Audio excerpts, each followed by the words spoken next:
வீட்டில் இருக்க குட்டி சிலையை ரோட்டில் தூக்கிட்டு வந்து நாங்களும் விநாயகர் சதுர்த்தி கொண்டாடுறோன்னு சொல்லிட்டு இருந்த பசங்க இன்னைக்கு தெருவையே திரும்பி பார்க்க வச்சுருக்காங்க. என்னன்னு கேட்டிங்கன்னா, லைட் செட்டிங்லேருந்து, ரேடியோ செட்டிங்லேருந்து, ஸ்டேஜ்லேருந்து, பந்தல்லேருந்து, வெடியிலேருந்து எல்லாமே அவங்களோட ஓன் காசு. பசங்களும் வளர்ந்துட்டாங்க, விநாயகர் சிலையும் வளர்ந்துருச்சு. சின்ன வயசுலேருந்து இந்த பசங்க இங்கே சிலை வச்சு கொண்டாடுறாங்களாம்.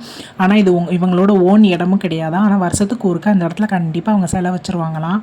நான் மேரேஜ் முடிஞ்சு வந்து 7 வருஷம் பார்த்துட்டேன். ஒரு வருஷம் கூட தவறாமல் அந்த இடத்துல சிலை வச்சு கொண்டாடுவாங்க. போக போக இவங்களோட என்ஜாய்மெண்ட்டு கூடிக்கிட்டே தான் போகுது.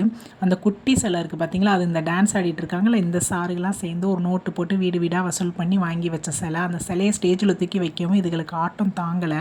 அப்புறம் விநாயகர் சிலைக்கு மாலை கீழே எல்லாம் போட்டு அலங்காரம் பண்ணி கண் திறந்து வச்சாச்சு. அந்த பசங்களே கூப்பிட்டு பூஜை போட்டு அவங்களுக்கு வருஷத்துக்கு ஒருக்கா நம்ம ஒத்துழைப்போம். அவங்க கேட்குற சாப்பாடை செஞ்சு கொடுத்து அவங்களுக்கு ஒரு திருப்தி கொடுப்போம். எங்கள் வீடியோ பிடிச்சிருந்தா லைக் பண்ணிக்கோங்க, ஷேர் பண்ணிக்கோங்க, கமெண்ட் பண்ணிக்கோங்க. என் சேனலை சப்ஸ்கிரைப் பண்ணிக்கோங்க.